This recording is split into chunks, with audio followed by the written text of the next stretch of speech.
Hi friends, welcome to my channel success point. I hope आप सब अच्छे होंगे। तो हम अपनी परीक्षा धाम संपूर्ण अध्ययन की सीरीज में आ गए हैं चौथा अध्याय लेकर के, जिसका नाम है मध्य प्रदेश का भौतिक विभाजन।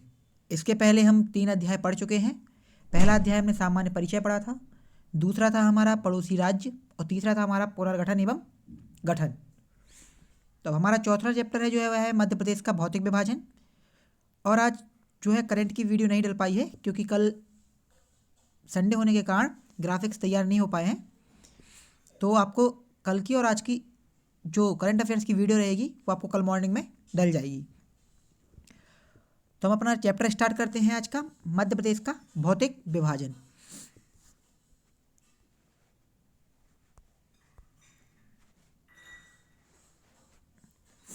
जो मध्य प्रदेश है हमारा, वह मध्य प्रदेश हमारा भौतिक विभाजन की अगर हम बात करते हैं मध्य प्रदेश की, तो मध्य प्रदेश का भौतिक विभाजन 7 रूपों में देखा जाता है। 7 रूपों में देखा जाता है। बस 7 रूप कौन कौन से हैं वो भी मैं आपको बताऊंगा। उसके पहले हम देखते हैं मध्य प्रदेश का विभाजन 7 रूपों में किस तरह से बांटा गया है। तो मध्य प्रदेश का भौतिक विभाजन हम देखेंगे तो सबसे पहले अपन पढ़ेंगे मध्य उच्च प्रदेश, फिर हम देखेंगे सतपुड़ा श्रेणी, फिर हम देखेंगे पूर्वी पठार।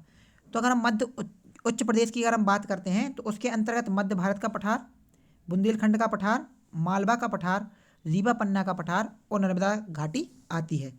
हम बात करें पश्चिमी श्रेणी की, सतपुड़ा की अगर हम बात करें तो सतपुड़ा के अंतर्गत हम 3 रूपों में बांटेंगे इसको, पश्चिमी श्रेणी, मध्य श्रेणी और पूर्वी श्रेणी। सतपुड़ा जो है वह 3 रूपों में विभाजित है। यह हम मध्य प्रदेश की पर्वत श्रृंखलाएं पढ़ेंगे उस टाइम भी आपको मैं ये बताऊंगा। तो जो 3 श्रेणी है उसको, जो पश्चिमी श्रेणी है उसको राजपीपला कहा जाता है, मध्य श्रेणी को महादेव कहा जाता है और पूर्वी श्रेणी को मेकाल कहा जाता है। पूर्वी पठार की अगर हम बात करेंगे तो इसके अंतर्गत बघेलखंड का जो हमारा क्षेत्र होता है वह आएगा। तो इस हिसाब से हमारे विभाजन को 7 रूपों में बांटा गया है। 5 ये मध्य उत्तर प्रदेश के, एक सतपुड़ा श्रेणी और एक पूर्वी पठार मतलब बघेलखंड का पठार। तो हम स्टार्ट करते हैं मध्य भारत का पठार। तो मैं आपको इसको एक बार मैप में दिखा देता हूँ विभाजन को। अगर हम बात करें तो ये हमारा मध्य भारत का पठार है, फिर ये हमारा बुंदेलखंड का पठार है, ये हमारा रीवा पन्ना का पठार है और ये हमारा मालवा का पठार है और ये नर्मदा घाटी है। ये सतपुड़ा मेकाल श्रेणी है, ये बघेलखंड का पठार है। तो हम स्टार्ट करते हैं अपना पहला पठार, मध्य भारत का पठार।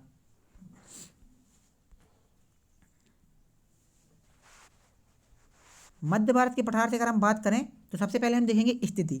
मध्य भारत का पठार की स्थिति कैसी है, कहाँ पर वह स्थित है, उसके पूर्व में, पश्चिम में, उत्तर में, दक्षिण में क्या क्या अवस्थित है, ये भी हम देखते हैं। हम स्थिति की बात करते हैं तो मध्य प्रदेश के उत्तर पश्चिम में 24 डिग्री और 26 डिग्री 48 मिनट उत्तरी अक्षांश तथा 74 डिग्री 50 मिनट से लेकर के 79 डिग्री 10 मिनट पूर्वी देशांतर में अवस्थित है। तो आपको याद रखना है कि जो मध्य भारत का पठार है हमारा वो कितने अक्षांशीय विस्तार से और कितने देशांतरीय विस्तार में बीच में घिरा हुआ है। तो आपको मैं बताऊँ 24 डिग्री और 26 डिग्री 48 मिनट उत्तरी अक्षांश और 74 डिग्री 50 मिनट से 79 डिग्री 10 मिनट पूर्वी देशांतर में अवस्थित है। तो ये ज़्यादा याद रखने योग्य बात नहीं है, पर आप एक मोटे तौर पर याद रखें कि 24-26 है और 74-79 है। क्षेत्रफल की अगर हम बात करते हैं तो क्षेत्रफल की अगर हम बात करें तो क्षेत्रफल मध्य भारत का पठार मध्य प्रदेश के कुल भौगोलिक क्षेत्रफल का 10.7% किसका क्षेत्रफल है, हमारे मध्य भारत के पठार का क्षेत्रफल है हमारे मध्य प्रदेश के कुल क्षेत्रफल का। तो याद रखना है आपको 10.7% है।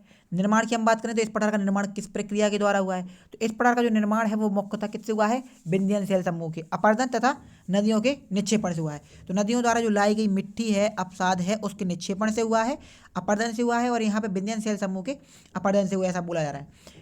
अगर संबंधित हम प्रमुख जिले देखें इस क्षेत्र के, मध्य भारत का पठार के, तो इसके अंतर्गत मैंने आपको बताया कि जो ऊपर का क्षेत्र है हमारा, ये वाला क्षेत्र मुरैना, भिंड मुरैना वाला और नीमच वाला, ये क्षेत्र आएगा। तो इसके अंतर्गत कौन कौन से क्षेत्र आने वाले हैं, तो इसके अंतर्गत हमने देखा है कि कौन कौन से जिले आएंगे, तो नीमच, श्योपुर, मुरैना, भिंड, ग्वालियर और शिवपुरी आएगा। हम जलवायु की बात करें तो जलवायु इस क्षेत्र में कैसी जलवायु होगी, तो विषम जलवायु होगी, जो ग्रीष्म ऋतु में अत्यधिक गर्म और शीत ऋतु में अत्यधिक ठंड। तो विषम जलवायु का मतलब क्या होता है कि ग्रीष्म ऋतु में अत्यधिक गर्मी होगी और शीत ऋतु में अत्यधिक ठंडी होगी। इस प्रकार जलवायु कहाँ पे पाई जाएगी, हमारे मध्य भारत के पठार में पाई जाएगी। वर्षा की हम बात करेंगे तो इस क्षेत्र में जो वर्षा होती है वो न्यूनतम होती है। न्यूनतम वर्षा मतलब इस क्षेत्र में औसतन वर्षा होती है 50 से 75 सेंटीमीटर। आपको पता होगा भिंड जिले में 55 सेंटीमीटर तक जल वर्षा होती है, अर्थात यह अल्प वर्षा वाला क्षेत्र है। तो क्वेश्चन पूछा जाता है कि किस पठार में सबसे कम वर्षा होती है। तो मध्य भारत के पठार में सबसे कम वर्षा होती है। वन की हम बात करेंगे तो यहाँ देखो वर्षा कैसी हो रही है, कम। वर्षा कम हो रही है तो मतलब आर्द्रता कम। आर्द्रता कम तो सदाहरित वन नहीं रहेंगे, तो वन कैसे रहेंगे, कटीले वन रहेंगे और शुष्क वन रहेंगे। तो शुष्क पर्णपाती वन पाए जाते हैं और कटीले वन पाए जाते हैं क्योंकि पानी की कमी के कारण, जैसे कि खैर, बबूल, पलाश आदि पाए जाते हैं। मिट्टी की हम बात करेंगे तो जलोढ़ व कछारी मृदा पाई जाएगी। जलोढ़ मृदा क्यों पाई जाएगी, क्योंकि यहाँ पे नदियों का निक्षेपण हो रहा है, जिस कारण से जलोढ़ मृदा पाई जाएगी और कछारी मृदा पाई जाएगी। फसल की अगर हम बात करेंगे तो यहाँ मुख्य रूप से जलोढ़ मृदा होगी। तो यहाँ पे फसल कौन सी होगी, सरसों, ज्वार मतलब मोटे अनाज जो होते हैं, तिल, गेहूँ इत्यादि चीज़ें होंगी। सरसों की हांडी भी कहा जाता है, इसको याद रखना है आपको। नदियों की अगर हम बात करेंगे तो प्रमुख नदियाँ चंबल, सिंध, काली सिंध, पार्वती, कुंवारी और सीप। इनका हम नदियों के चैप्टर में सविस्तार उद्गम स्थल से लेकर के कहाँ इसका अवसान होता है, कितनी लंबाई है, ये सारा डिस्कस करेंगे। लेकिन आपको अभी इतना याद रखना है कि मध्य भारत के पठार के अंतर्गत कौन कौन सी नदियाँ प्रवाहित होती हैं। तो चंबल, सिंध, काली सिंध, पार्वती और कुंवारी और सीप आदि नदियाँ प्रवाहित होती हैं। अगर हम इस पठार के अंतर्गत विशेष की बात करते हैं तो विशेष मैंने अभी हाल आपको बताया है कि इसे सरसों की हांडी कहा जाता है, क्योंकि यहाँ पे सरसों का उत्पादन अत्यधिक होता है। यह बीहड़ प्रभावित क्षेत्र है। मैंने आपको बताया था चंबल नदी जो होती है वह अध्यारोपित नदी का काम करती है। ये नदियों के चैप्टर में हम पढ़ेंगे, जिसके कारण काय का निर्माण किया जाता है, बीहड़ का निर्माण किया जाता है। यह बीहड़ मुख्यतः ग्वालियर के अंतर्गत देखने को मिलते हैं, ग्वालियर मुरैना के अंतर्गत देखने मिलते हैं। अगला पठार है हमारा बघेलखंड का पठार। बघेलखंड के पठार की अगर हम बात करें तो अगर स्थिति की हम बात करते हैं बघेलखंड के पठार की, तो आपको याद रखना है बघेलखंड के पठार की स्थिति जो है वह मध्य भारत के पूर्व में तथा रीवा पन्ना के पठार के उत्तर पश्चिम में स्थित है। तो याद रखना है आपको मध्य भारत के पूर्व में और रीवा पन्ना के उत्तर में स्थित है। विस्तार की हम बात करेंगे तो 24 डिग्री 6 मिनट से लेकर के 26 डिग्री 22 मिनट तक और 77 डिग्री 51 मिनट से लेकर के 80 डिग्री 20 मिनट पूर्वी देशांतर में मध्य पाया जाता है। क्षेत्रफल की हम बात करेंगे तो बुंदेलखंड का पठार मध्य प्रदेश के कुल क्षेत्रफल का 7.7%, याद रखना है आपको 7.7% है। और संबंधित जिले की अगर हम बात करें तो जिले इसके अंतर्गत मैं आपको बताऊं, दतिया आएगा, सागर आएगा, क्योंकि बुंदेलखंड में सबसे प्रमुख आते हैं यही जिले, दतिया, सागर, अशोकनगर, टीकमगढ़, निवाड़ी, छतरपुर और पन्ना। जलवायु की अगर हम बात करेंगे तो इस क्षेत्र में जलवायु कैसी पाई जाएगी, तो ग्रीष्म ऋतु में अत्यधिक गर्म तथा शीत ऋतु में अत्यधिक ठंडी, मतलब कैसी जलवायु पाई जाएगी, विषम जलवायु पाई जाएगी। तो ये याद रखना है आपको, विषम जलवायु। अगर हम वर्षा की बात करते हैं तो वर्षा ऐसे ही हमारे वन डिसाइड होते हैं और फसल डिसाइड होती है। वर्षा की हम बात करेंगे तो इस क्षेत्र में औसतन वर्षा पाई जाती है 75 से 100 सेंटीमीटर। क्वेश्चन पूछा जाता है बुंदेलखंड के पठार में वर्षा कितनी पाई जाती है, 75 से 100 सेंटीमीटर पाई जाती है। और यहाँ पे हम वन की बात करेंगे तो यहाँ तेंदुपत्ता होता है, महुआ, बबूल, खैर, नीम आदि पाए जाते हैं। मिट्टी की अगर हम बात करें तो यहाँ पे मिश्रित मिट्टी पाई जाती है, लाल, पीली मिट्टी, काली मिट्टी, सारी मिट्टी जो होती है वह मिश्रित मिट्टी कहाँ पाई जाती है, हमारी बुंदेलखंड के पठार में पाई जाती है। क्वेश्चन पूछा जाएगा आपसे कि बुंदेलखंड के पठार में किस प्रकार की मिट्टी पाई जाती है। ऑप्शन रहेगा काली मिट्टी, कछारी मिट्टी, लेटराइट मिट्टी या मिश्रित मिट्टी। तो ऑप्शन है मिश्रित मिट्टी सही रहेगा। अगर हम बात करेंगे आपसे फसल की, तो फसल यहाँ मुख्यतः गेहूँ, ज्वार, तिल आदि पाए जाते हैं। नदियों की अगर हम बात करेंगे तो प्रमुख नदियाँ यहाँ पे बेतवा है, सिंध है, धसान है, उर्मिल है, जांगनी है आदि नदियाँ हैं। खनिज की अगर हम बात करेंगे तो प्रमुख खनिज हीरा, चूना, पत्थर इत्यादि है। इसके अंतर्गत हम विशेष की बात करें अगर, तो विशेष में हम देखेंगे कि बुंदेलखंड की सबसे ऊंची चोटी जो है वह सिद्ध बाबा है, जो कि 1172 मीटर है। यह हम पर्वत वाले चैप्टर में देखेंगे। बुंदेलखंड की अगर गंगा की बात करें तो बेतवा को बुंदेलखंड की गंगा कहा जाता है, ये भी आपको याद रखना है, नदियों वाले चैप्टर में काम में आएगा। और मध्य प्रदेश का सर्वाधिक सूखा प्रभावित क्षेत्र की अगर हम बात करेंगे तो बुंदेलखंड का पठार है। सूखा प्रभावित क्षेत्र सबसे ज़्यादा कौन सा है, तो बुंदेलखंड का पठार है सूखा प्रभावित क्षेत्र। और बेतवा नदी, इसको गंगा नदी का दर्जा क्यों दिया गया है, प्रदूषण के कारण, प्रदूषण के कारण यह दर्जा दिया गया है बेतवा नदी को। अगले पठार की हम बात करते हैं।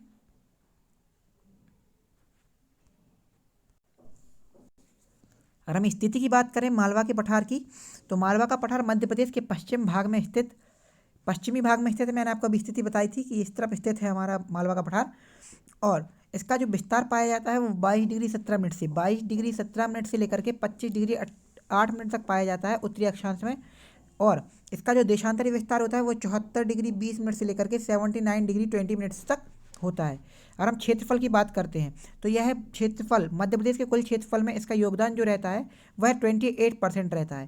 तो आपको याद रखना है मध्य प्रदेश के क्षेत्रफल में इसका योगदान 28% है। और निर्माण की अगर हम बात करेंगे तो इसका निर्माण जो होता है आपको पता होगा कि यहाँ पे काली मृदा की अधिकता पाई जाती है। काली मृदा की अधिकता क्यों पाई जाती है? क्योंकि इसका निर्माण जो है वो डक्कन ट्रैप पे होता है, लावा से होता है। जो ज्वालामुखी से लावा निकलता है उसके जमाव से होता है, बेसाल्टिक चट्टानें यहाँ पे पाई जाती हैं। संबंधित जिले देखें तो यहाँ पे इंदौर, उज्जैन, देवास, आगरमालवा, रतलाम, धार, झाबुआ इत्यादि जिले इसके अंतर्गत आएंगे। और हम जलवायु की बात करेंगे तो यहाँ समशीतोष्ण जलवायु पाई जाएगी। मतलब ग्रीष्म ऋतु में साधारण गर्म और शीत ऋतु में साधारण ठंड। आपको याद रखना है समशीतोष्ण का मतलब क्या होता है? ग्रीष्म ऋतु में साधारण गर्म, साथ ही साथ शीत ऋतु में साधारण ठंड। और विषम जलवायु को मैंने बता दिया है कि गर्मियों में अधिक गर्म, ठंडियों में अधिक ठंड। और अब मैं बात करूँ अगर जलवायु की, तो मालवा की सर्वश्रेष्ठ जलवायु है, या किसने कहा था? फाहियान ने कहा था। फाहियान ने क्या कहा है कि मालवा की जो जलवायु है वह सर्वश्रेष्ठ जलवायु है। याद रखना है आपको। अगर हम बात करेंगे यहाँ वर्षा की, तो यहाँ पे जो वर्षा होती है वो 50 से 75 सेंटीमीटर होती है। तो 50 से 75 सेंटीमीटर होती है। यहाँ पे वन कैसे पाए जाएंगे? शुष्क पर्णपाती वन पाए जाएंगे, जिसके अंतर्गत बबूल, पलाश, तेंदुपत्ता इत्यादि आएंगे। मिट्टी मैंने अभी हाल आपको बताया है कि डक्कन ट्रैप है, और डक्कन ट्रैप जहाँ पे भी रहेगा वहाँ कैसी मिट्टी रहेगी? काली मृदा की अधिकता पाई जाएगी। और फसल की अगर हम बात करेंगे तो सोयाबीन, कपास, गेहूं। कपास सबसे काली मृदा में क्या होता है? कपास होता है। तो कपास के उत्पादन में मालवा का प्रमुख स्थान है। गेहूं, ज्वार, मूंगफली प्रमुख इसके फसलें हैं। नदियों की हम बात करेंगे तो चंबल नदी, जिसका उद्गम स्थल कहाँ है? इंदौर है। क्षिप्रा नदी की हम बात करेंगे, क्षिप्रा नदी, पार्वती नदी, गंभीर, खान नदी जो कि इंदौर में ही बहती है, माही आदि नदी हैं। विशेष की अगर हम बात करेंगे तो यह मध्य प्रदेश के सबसे बड़ा प्राकृतिक क्षेत्र है, ये भी आपको याद रखना है। और यह गेहूं की डलिया के नाम से जाना जाता है। तो याद रखना है गेहूं की डलिया के नाम से किसको जाना जाता है? ये क्वेश्चन में पूछा जा सकता है कि गेहूं की डलिया कहा जाता है। तो आपको याद रखना है मालवा के पठार को गेहूं की डलिया कहा जाता है। और यहाँ से कर्क रेखा मालवा के मध्य से गुजरती है, ये भी आपको याद रखना है। और मालवा के पठार की सबसे ऊंची चोटी वो है सिगार, 881 मीटर। और अन्य चोटियों की हम बात करें तो जानापाव, जहाँ से हमारी ये चंबल नदी निकलती है, और धजारी भी है जो कि इंदौर जिले में स्थित है। अगर अगले पठार की अगर हम बात करेंगे तो वह हमारा पठार है रीवा पन्ना का पठार। रीवा पन्ना की अगर हम पठार की बात करेंगे तो इसकी अवस्थिति की बात करेंगे, स्थिति की बात करेंगे, तो इसकी स्थिति जो है वह रीवा पन्ना का पठार जो है बुंदेलखंड के पूर्व में स्थित रहेगा। मैंने आपको बताया कि रीवा पन्ना का पठार यहाँ पे आता है, तो बुंदेलखंड यहाँ पे है, तो इसकी पूर्व में स्थित रहेगा। और बघेलखंड के पश्चिम में स्थित रहेगा। बघेलखंड का पठार यहाँ आता है, तो ये पश्चिम में स्थित रहेगा। हम विस्तार देखते हैं अक्षांशीय देशांतरीय, तो 23 डिग्री 10 मिनट से 23 डिग्री 10 मिनट से लेकर के 25 डिग्री 12 मिनट उत्तरी अक्षांश में, तथा 78 डिग्री 4 मिनट से लेकर के 82 डिग्री 18 मिनट पूर्वी देशांतर में है। क्षेत्रफल की अगर हम बात करें तो रीवा पन्ना के पठार मध्य प्रदेश के कुल क्षेत्रफल का 10.36%। सर्वाधिक आपने देखा मालवा का पठार था, यह है 10.36% योगदान देता है। निर्माण की अगर हम बात करेंगे तो रीवा पन्ना के पठार का निर्माण जो है हमारा वो विंध्यन शैल समूह जो है उसके अपर्दन से हुआ है। विंध्यन शैल समूह, क्योंकि विंध्यांचल जो श्रेणी है वह यहाँ तक विस्तृत है, इसलिए इसमें बताया गया कि विंध्यन शैल समूह के अपर्दन के कारण रीवा पन्ना के जो पठार है उसका निर्माण हुआ है। और जिले की हम बात करेंगे तो मैंने बताया था आपको रीवा, पन्ना, कटनी, उमरिया, सतना, दमोह इत्यादि जिले इसके अंतर्गत आते हैं। जलवायु की अगर हम बात करेंगे तो इस क्षेत्र में जो जलवायु होती है वह ग्रीष्म ऋतु में साधारण गर्मी तथा शीत ऋतु में अधिक ठंडी होती है। तो याद रखना है आपको, ग्रीष्म ऋतु में साधारण गर्मी होती है, लेकिन शीत ऋतु में जो ठंड का टाइम होता है उस टाइम पे ठंड अधिक होती है। वन की अगर हम बात करेंगे तो इस क्षेत्र में वनों में बांस, तेंदुपत्ता, शीशम, खेर आदि आते हैं। और हम बात करेंगे मिट्टी की, तो मिश्रित मिट्टी पाई जाती है यहाँ पर भी, क्योंकि ये बुंदेलखंड के पठार से लगा हुआ है। नदियों की बात करेंगे तो टोंस, केन, बीहड़, महान, बिछिया आदि नदियाँ हैं। फसल की अगर हम बात करेंगे तो फसल में गेहूं है, चावल, तिल। और खनिज की बात करेंगे तो चूना पत्थर, गेरू व हीरा। गेरू व हीरा उत्पादन में हमारे मध्य प्रदेश का कैसा स्थान है? प्रथम स्थान है देश में। और विशेष की अगर हम बात करेंगे तो इस क्षेत्र में जो विंध्यन श्रेणी है उसका कगारिये, स्कॉटलैंड भी कहा जाता है इसको, है ना। इसे विंध्यान, कगारिये या स्कॉटलैंड भी कहा जाता है, याद रखना है आपको। इस क्षेत्र में सबसे ऊंची चोटी गुडबिल है, जो मैंने आपको बताया था दमोह में स्थित है, जिसकी ऊंचाई है 752 मीटर। और मध्य प्रदेश में जवेरा गुम्बद दमोह जिले में स्थित है। याद रखना है आपको, जवेरा गुम्बद कहाँ पे स्थित है? जब दमोह जिले में स्थित है, जो कि रीवा पन्ना पठार के अंतर्गत आता है। अगला हमारा है नर्मदा घाटी। नर्मदा घाटी की अगर हम बात करेंगे तो यह मध्य प्रदेश में जिस घाटी में से नर्मदा नदी प्रवाहित होती है उसको नर्मदा घाटी के नाम से जाना जाता है। और नर्मदा घाटी भ्रंश घाटी है एक। स्थिति की हम बात करेंगे तो मालवा तथा रीवा पन्ना के पठार के दक्षिण में और सतपुड़ा पठार के कैसे में उत्तर में अवस्थित है। और इसके अक्षांशीय विस्तार की बात करेंगे तो 22 डिग्री 30 मिनट से लेकर के 23 डिग्री 45 मिनट तक, और साथ ही साथ 74 डिग्री से लेकर के 81 डिग्री 30 मिनट तक पूर्वी देशांतर तक ये विस्तृत है। क्षेत्रफल की हम बात करेंगे तो क्षेत्रफल में इसका 26% योगदान है। 26% इसका योगदान है क्षेत्रफल में राज्य के। और निर्माण की बात करेंगे तो इस घाटी का निर्माण पश्चिम में दक्कन ट्रैप की चट्टानों से तथा पूर्व में धारवाड़ तथा विंध्य क्रम की चट्टानों से हुआ है। तो आपको याद रखना है, मैं इसमें जो नर्मदा घाटी है उसका निर्माण पश्चिम की अगर हम बात करेंगे पश्चिम में दक्कन ट्रैप की चट्टानों से, और पूर्व की बात करेंगे तो पूर्व में धारवाड़ और विंध्य क्रम की चट्टानों से हुआ है।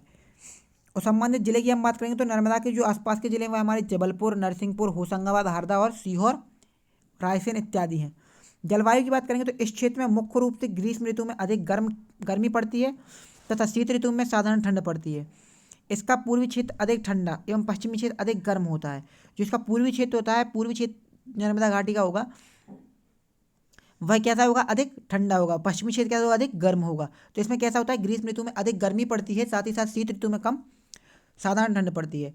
वर्षा की हम बात करेंगे तो इस क्षेत्र में जो औसतन वर्षा होती है, वर्षा की मात्रा जो होती है वो पश्चिम से पूर्व की ओर आने पर क्रमशः कैसी हो जाती है, बढ़ती जाती है। अगर पश्चिम से पूर्व की ओर जाएंगे तो वर्षा कैसी होती जाएगी, बढ़ती जाएगी। मतलब 75 से 125 सेंटीमीटर तक यहाँ पर वर्षा प्राप्त होती है। अगर हम बात करेंगे वन की तो यहाँ पे सागौन, साल, तेंदुपत्ता इत्यादि पाए जाते हैं। मिट्टी की अगर हम बात करेंगे तो नर्मदा घाटी में मुख्य रूप से गहरी काली मिट्टी तथा पूर्वी क्षेत्र में लाल मिट्टी पाई जाती है, क्योंकि पूर्वी क्षेत्र यहाँ अमरकंटक की साइड आ जाता है जो कि बघेलखंड के पठार में शामिल होता है। तो इसमें मुख्य रूप से गहरी काली मिट्टी पाई जाती है, लेकिन कहीं कहीं पर भी लाल मिट्टी भी पाई जाती है। फसल की अगर हम बात करेंगे तो इसके पश्चिम में कपास व मूंगफली और मध्य में गेहूं और पूर्वी क्षेत्र में चावल का उत्पादन होता है।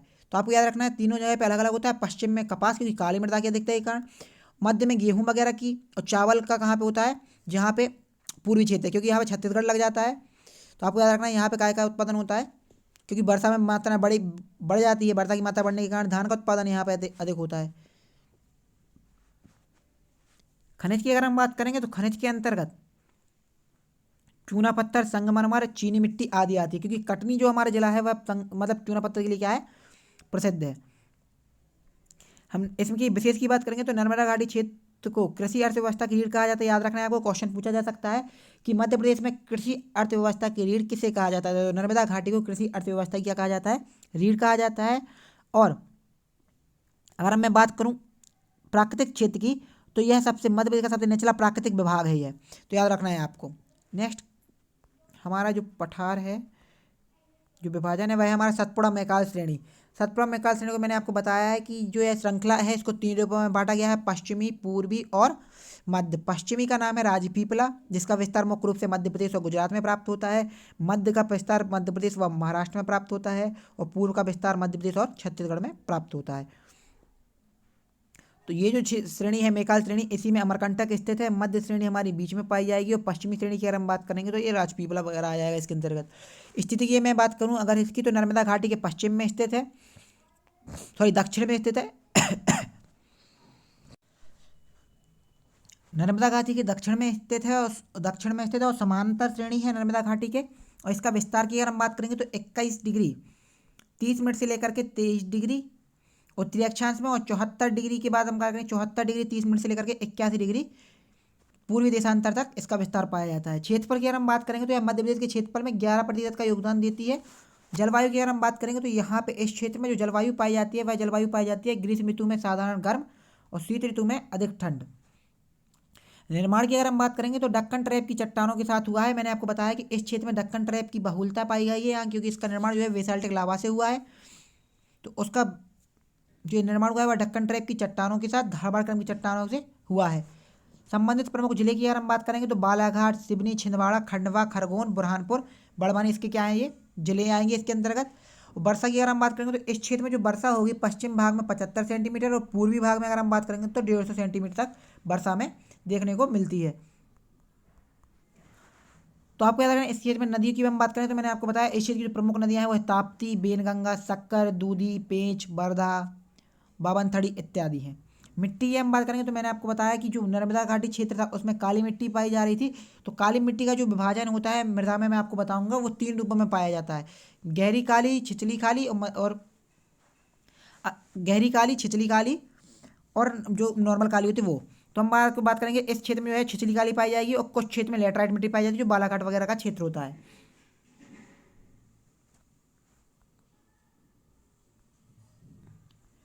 और हम बात करेंगे बघेलखंड के पठार की, जो कि हमारा आखिरी पठार है। बघेलखंड का पठार पूर्वी पठार या इसे बघेलखंड का पठार कहा जाता है। इसका विस्तार जो है मुख्य रूप से मध्य प्रदेश के पूर्वी भाग में है, और इसका अक्षांशीय विस्तार की हम बात करेंगे तो 23 डिग्री 40 मिनट से लेकर के 24 डिग्री 35 मिनट उत्तरी अक्षांश तक प्राप्त होता है। और अगर हम देशांतरीय की बात करेंगे तो 80 डिग्री 5 मिनट से लेकर के 82 डिग्री 35 मिनट तक इसका पूर्वी देशांतर विस्तार पाया जाता है। हम क्षेत्रफल की बात करें तो इसका जो क्षेत्रफल है वह 7% योगदान देता है हमारे मध्य प्रदेश के क्षेत्रफल में। और निर्माण की बात करें हम तो आद्य महाकल्प के शैल समूह से इसका निर्माण हुआ है। अगर हम जिले की बात करें इसके अंतर्गत तो सिंगरौली, सीधी, रीवा, शहडोल इसके अंतर्गत जिले आएंगे। और जलवायु की अगर हम बात करेंगे तो जलवायु हमारी जो सिंगरौल की अगर हम बात करें, सिंगरौल को ऊर्जा राजधानी कहा जाता है हमारा। जलवायु की अगर हम बात करेंगे तो ग्रीष्म ऋतु में साधारण गर्म होती है, यहाँ गर्मी होती है यहाँ पे, और शीत ऋतु में अधिक ठंडी होती है। हम बात करें वर्षा की, वर्षा यहाँ पे होती है 125 से 140 सेंटीमीटर वर्षा होती है। और मैं अगर बात करूँ वर्षा, सर्वाधिक वर्षा वाला क्षेत्र मध्य प्रदेश में, तो वो हमारा पचमढ़ी है, जो कि होशंगाबाद जिले के अंतर्गत आता है, जहाँ पे 199 सेंटीमीटर तक वर्षा दर्ज की गई है। और नदियों की अगर हम बात करें तो यहाँ सोन, जोहिला, बनास, गोपद इत्यादि नदियाँ यहाँ प्रवाहित होती हैं। और मिट्टी की हम बात करेंगे तो लाल पीली मिट्टी पाई जाती है यहाँ मुख्य रूप से। इसके बाद हम देखते हैं कि किस पठार में प्रमुख रूप से कौन सी फसल पाई जाती है। तो हम बात करें बघेलखंड के पठार की तो चावल, क्योंकि यहाँ पे वर्षा की अधिकता के कारण। मालवा के पठार की बात करेंगे हम तो काली मिट्टी के कारण सोयाबीन, गेहूं, कपास। सतपुड़ा की अगर हम बात करेंगे तो यहाँ पे पाई जाएगी हमारी मक्का।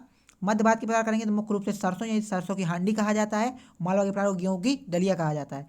बुंदेलखंड की पठार की हम बात करेंगे तो इसके अंतर्गत गेहूं, तिल पाया जाएगा। नर्मदा घाटी की बात करेंगे हम तो गेहूं, गन्ना, दाल। नरसिंहपुर जो कि गन्ना उत्पादन के लिए प्रसिद्ध है। हम एक नज़र में अगर पढ़ना चाहें इन सारे पठार और विभाजन को तो हम देख सकते हैं इस टेबल के अनुसार सब कुछ वर्णित है इसमें कि कितना क्षेत्रफल है किसका। सर्वाधिक क्षेत्रफल किसका है तो मैंने आपको बताया था मालवा का है। फिर इसके बाद किसका है तो मध्य भारत का, फिर बुंदेलखंड के पठार का, फिर रीवा पन्ना के पठार का, फिर नर्मदा घाटी का, फिर सतपुड़ा पठार का, सबसे कम है बघेलखंड का पठार का। तो क्वेश्चन आपसे पूछा जा सकता है कि मध्य प्रदेश के क्षेत्रफल में सर्वाधिक योगदान किस भौगोलिक क्षेत्र का है या प्राकृतिक क्षेत्र का है, तो आपको याद रखना है मालवा का है, और कम का पूछे तो बघेलखंड का है। फसलें मैंने आपको बता दी हैं कौन सी क्षेत्र में साधारण फसलें कौन सी होती हैं। मिट्टी आपको याद रखना है मालवा के पठार में मुख्य रूप से काली मिट्टी, मध्य भारत के पठार में जलोढ़ या कछारी मिट्टी, बुंदेलखंड में मिश्रित, रीवा पन्ना में मिश्रित, और नर्मदा घाटी में कितनी कैसी गहरी और जलोढ़। और सतपुड़ा श्रेणी में कैसी पाई जाती है लेटराइट और काली मिट्टी, और बघेलखंड में कैसी पाई जाती है लाल पीली मिट्टी पाई जाती है। फसलें याद रखना है आपको, कुछ नदियाँ याद रखना है, और विशेष में आपको याद रखना है कि मालवा के पठार की सबसे ऊंची चोटी क्या है, सिगार है, और इसे सरसों की हांडी कहा जाता है मध्य भारत के पठार को।